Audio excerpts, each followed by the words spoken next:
दैनिकाचा जो वाचक वर्ग आहे तो पूर्वीपार त्या प्रिंट मीडियावरती अवलंबून होता की भारत देशामध्ये गरीब गरीब ही व्याख्या आपण जेव्हापासून भारत स्वतंत्र झाला तेव्हापासून आतापर्यंत गरिबीची व्याख्या वेळोवेळी बदलत गेलेली आहे.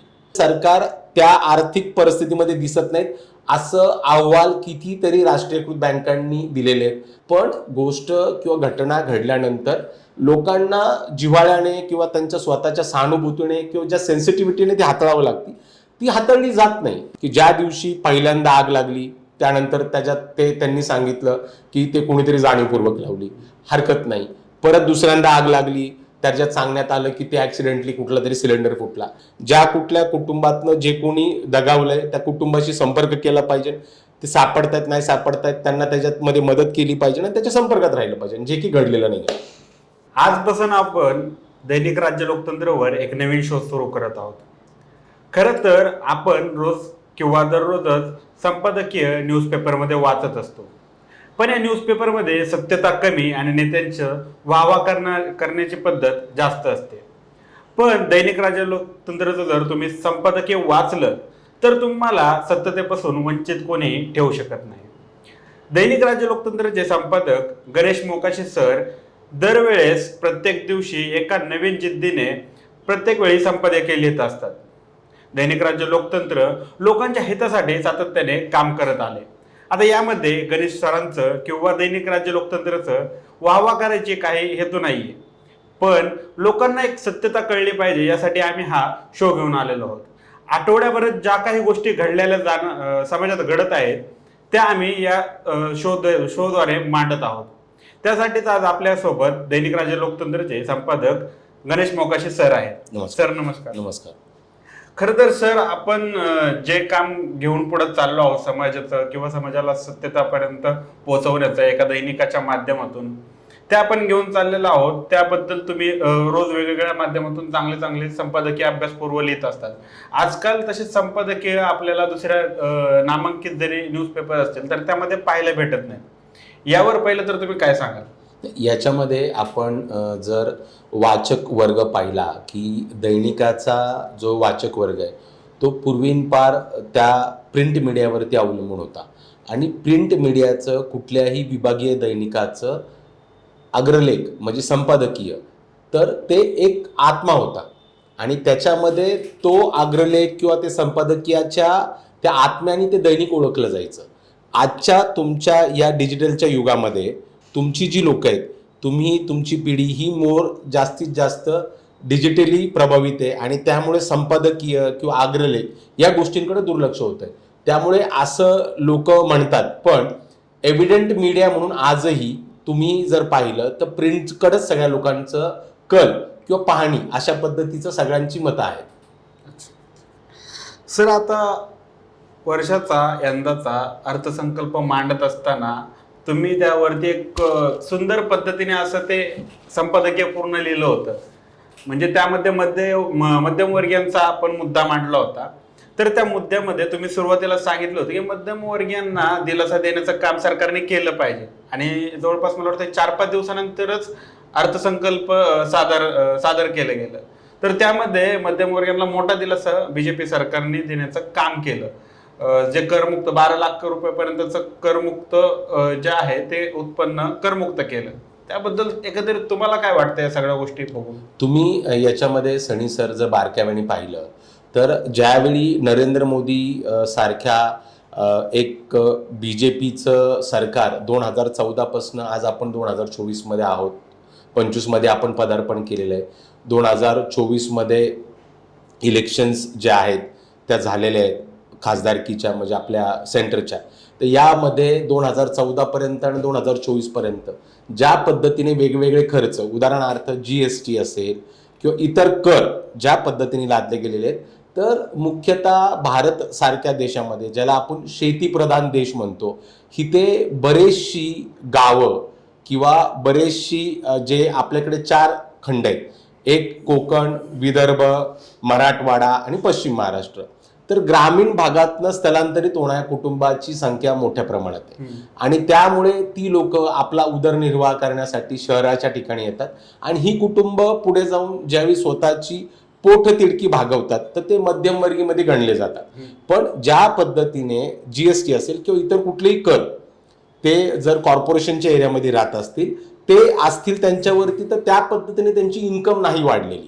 तर या कुठल्याही अशा पद्धतीच्या करापासनं किंवा बाकींच्या गोष्टींच्या त्यांना जर कुठला दिलासादायक निर्णय हा केंद्र शासन किंवा राज्य शासनाकडनं आपण ती अपेक्षा याच्यासाठी ठेवू शकत नाही, कारण की केंद्राची धोरणं 2016-17 नंतर जीएसटी आल्यानंतर किंवा डिमॉनिटायझेशन झाल्यानंतर जर तुम्ही पाहाल तर त्याच्यामध्ये मूळतः की केंद्राने जी काही आर्थिक धोरणं ती पूर्णपणे स्वतःच्या हातात घेतली.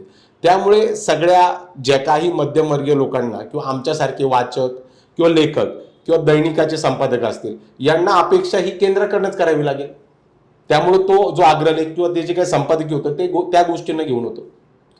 त्या अग्रलेखाचा काय इम्पॅक्ट तुम्हाला दिसून आला का? म्हणजे अर्थातच अर्थसंकल्पात ते मांडण्यात आलं की 12 लाखापर्यंतचं करमुक्त आम्ही करू, पण आता त्याने मध्यमवर्गीयांचं ठीक झालं, पण जे त्या खालचा जो वर्ग आहे मध्यमवर्गीयांच्या खालचा जो गरिबी, म्हणजे एका वेळेस त्यांना खायचं सुद्धा आपण बघतो की एक एक गरीब माणूस उपाशी सुद्धा एक एक दिवस झोपतं, तर त्यांना याचा काय फायदा झाला असं त्या अर्थसंकल्पात दिसत नाही. नाही, याच्यामध्ये काय झालंय सनी सर, मुळतः मी तुम्हाला सांगतो की भारत देशामध्ये गरीब ही व्याख्या आपण जेव्हापासून भारत स्वतंत्र झाला तेव्हापासून आतापर्यंत गरिबीची व्याख्या वेळोवेळी बदलत गेलेली आहे. आता गरीब कुणाला म्हणायचं हा फार मोठा प्रश्न आहे, कारण की आपल्याकडं ज्या पद्धतीने डिजिटायझेशन चाललंय आणि साक्षरता किंवा असाक्षर या मूळतः या तत्वाकडे आपण लक्ष दिलं पाहिजे. आणि त्यानंतर मूळ जी गोष्ट आहे की आपल्याकडे जी मध्यमवर्गीय कुटुंब आहेत आणि गरीब कुटुंब आहेत, आता याला वर्गीकरण करण्यासाठी आपल्याला लोकांना जनगणना करणं गरजेचं आहे. आणि ज्या गोष्टीबाबत आपलं केंद्र सरकार अजिबात ती गोष्ट गांभीर्याने घेत नाहीये.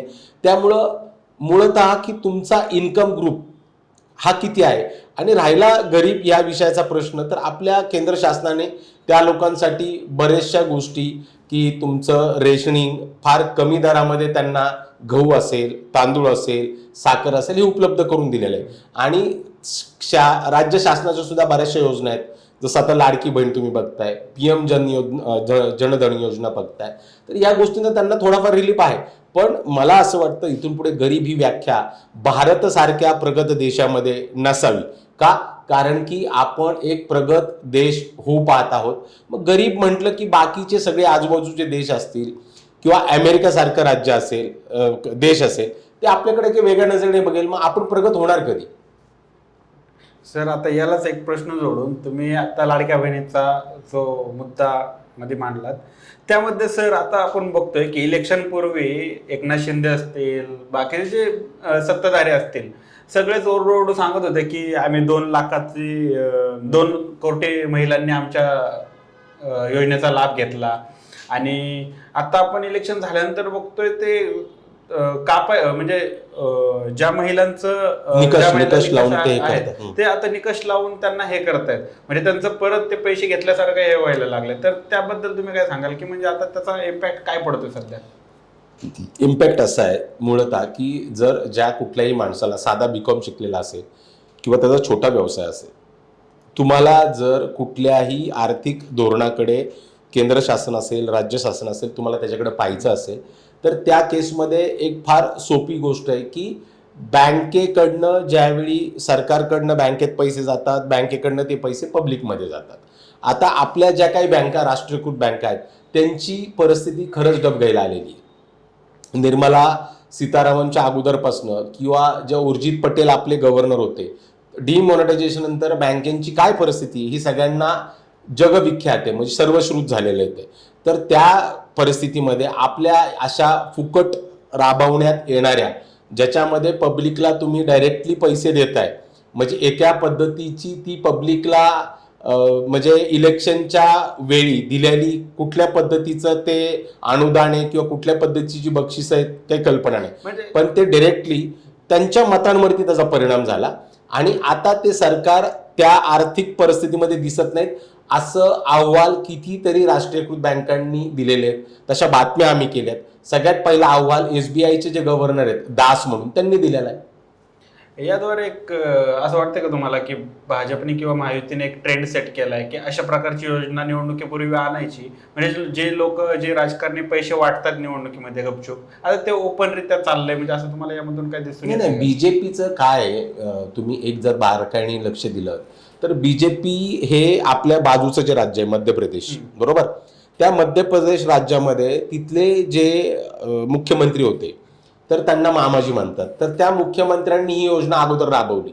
आता तिथे परिस्थिती अशी होती की त्या योजनांचा त्यांना फार मतांच्या मतांचं रूपांतर म्हणजे पैशांचं रूपांतर मतात झालं असं पत्रकारांचं मत आहे, की बाबा सुपीक झालं, की तिथं त्यांनी लाडली बहीण योजना असा तिचा एक उद्घोष केला आणि सगळ्या स्त्रियांनी सरधोपटपणे बीजेपीला मतदान केलं, जेव्हा की ते गव्हर्नमेंट तिथं कम्प्लिटली त्याच्या बाबतीमध्ये नकारात्मकता होती आणि त्या गव्हर्नमेंटला पूर्णपणे ते जवळ जाण्याच्या मार्गावर होतं. पण त्या परिस्थितीमध्ये लाडली बहीण तिथं आणली.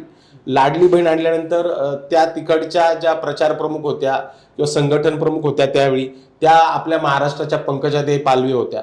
तर पंकजाताई पालवेंनी बऱ्याचदा ते त्यांच्या पटलावरती इथल्या जे काही राजकारणी आहेत बीजेपीचे त्यांना ते सुचवलं होतं आणि मग त्यात हे त्रिमूर्ती सरकार, अजितदादा पवार, माननीय मुख्यमंत्री एकनाथ शिंदे, परत आपले देवेंद्र फडणवीस ज्यांना आता सगळे देवा भाऊ म्हणतात, या लोकांनी एकत्रित म्हटले आता आपल्या तर काही म्हणजे त्यांची लोकसभा त्यांच्या हातातनं गेलीच होती आणि त्यांच्या बाबतीत सुद्धा फार मोठा अनकम्फर्ट होता लोकांमध्ये आणि तो अजून स्प्रेड नाही व्हावा तर त्यांना दुसरा कुठलाहीच रस्ता नव्हता. मग याला एक इंग्लिशमध्ये एक म्हण आहे, to pass on the perks, म्हणजे की बाबा दुसऱ्या माणसाला जर तुम्ही डायरेक्ट ब्रायबिंग नाही करू शकत मग त्याला शिस्तीच्या पद्धतीने त्याच्या खिशात पैसे घाला आणि त्याकडनं जे हवं ते करून घ्या. मग त्या पद्धतीने यांनी ती लाडकी बहीण आणली आणि त्या लाडल्या बहिणीचं रूपांतर इथं लाडक्या बहिणीत केलं आणि पैसे देऊन टाकले. सर, आठवडाभर म्हणजे आपण आपल्या लेखातून महाकुंभ मेळ्यावरती बरेच लेख लिहिलेत, संपादकीय लिहिलेत, किंवा आपण न्यूजमध्ये देखील आपल्या दैनिकामध्ये असेल, आपल्या डिजिटल मीडियाला असेल, त्याद्वारे आपण अनेक वेळा महाकुंभ मेळ्याचे प्रश्न मांडलेले आहेत. महाकुंभ मेळ्यामध्ये 29 जानेवारीला जी चेंगराचेंगरी झाली त्यामध्ये योगी सरकारने असं म्हणलं जातंय की योगी सरकार सत्यता लपवत आहे. म्हणजे जो आकडा आहे मृतांचा 30, आता काल परवा बघितलं तर 50 पर्यंत दाखवत होते, पण हा आकडा जवळपास 100च्या पुढे सुद्धा असू शकतो असं देखील काही जणांचं म्हणणं आहे. तर तुम्हाला एकंदरीत काय वाटतं की म्हणजे एक धार्मिक ठिकाणी एवढी मोठी घटना घडून सुद्धा जर एखादं सरकार प्रखरपणे ही भूमिका आपली मांडत नसेल तर त्याबद्दल तुम्हाला काय वाटतं? याच्यात तुम्ही सणी बारकाईने पाहिलं, आता तुमचं वय थोडं, तुम्हाला मागच्या गोष्टी मी सांगू इच्छितो की ज्यावेळी मी हा अग्रलेख किंवा संपादकीय लिहित होतो त्यावेळी तुम्ही मागच्या आपल्या महाराष्ट्राचं ज्यावेळी 2013-14 मध्ये काँग्रेसचं गव्हर्नमेंट होतं, काँग्रेसचं शासन होतं, तर अशाच प्रकारची घटना ही उत्तराखंडमध्ये घडली होती. फक्त तो नैसर्गिक प्रलय होता. तर तिथं जोशीमठ सारख्या ठिकाणी आपल्या महाराष्ट्रातनं शेकडो लोक अक्षरशः तुमच्या म्हणजे तुम्ही कल्पना करवणार नाही, काही रेकॉर्ड जर तुम्हाला उपलब्ध झाले युट्यूबवर तुम्ही पाहू शकता की नैसर्गिकरित्या लोक अक्षरशः टेकडीवरनं समोरनं तिकडे जर NDRFचे जवान त्या लोकांना घेण्यासाठी गेले, मदतीसाठी गेले, 100 200 लोक गायब होत होती, ढिगाऱ्याखाली जात होती. पण त्यावेळी आपल्याकडे आपले मुख्यमंत्री पृथ्वीराज चव्हाण बाबा यांनी म्हणजे इकडचे पुण्यातले लोकल हेलिकॉप्टर्स असतील किंवा बाकीची जी मदत निधी सहाय्यता किंवा मदत आणि सहाय्य हा जो कक्ष होता यांनी स्वतः महाराष्ट्राच्या लोकांसाठी, आता उत्तराखंड गव्हर्नमेंट तर काम करतच होतं त्यावेळी प्रामुख्याने, आणि त्यावेळी मी स्वतः पत्रकारिता करण्यासाठी त्या मदत कक्षामध्ये होतो आणि ती गोष्ट मी स्वतः अनुभवली. विशाल दौंडकर नावाचे OSD होते पृथ्वीराज चव्हाणांच्या आणि ते काय पद्धतीने 24 तास तिथे राबत होते. त्याचाच आता एक आपण म्हणजे त्याचाच जर अनुभव पाहता आत्ताची घटना आपण अनुभवली, तुम्ही पहा की आता बाबा एखादी गोष्ट घडती त्याच्यासाठी कुठलं गव्हर्नमेंटच जबाबदारी असं मला म्हणायचं नाही, पण गोष्ट किंवा घटना घडल्यानंतर लोकांना जिव्हाळ्याने किंवा त्यांच्या स्वतःच्या सहानुभूतीने किंवा ज्या सेन्सिटिव्हिटीने ती हाताळावं लागते ती हाताळली जात नाही. ती का हाताळली जात नाही आता त्याचं म्हणजे तेच लोक सांगू शकतात.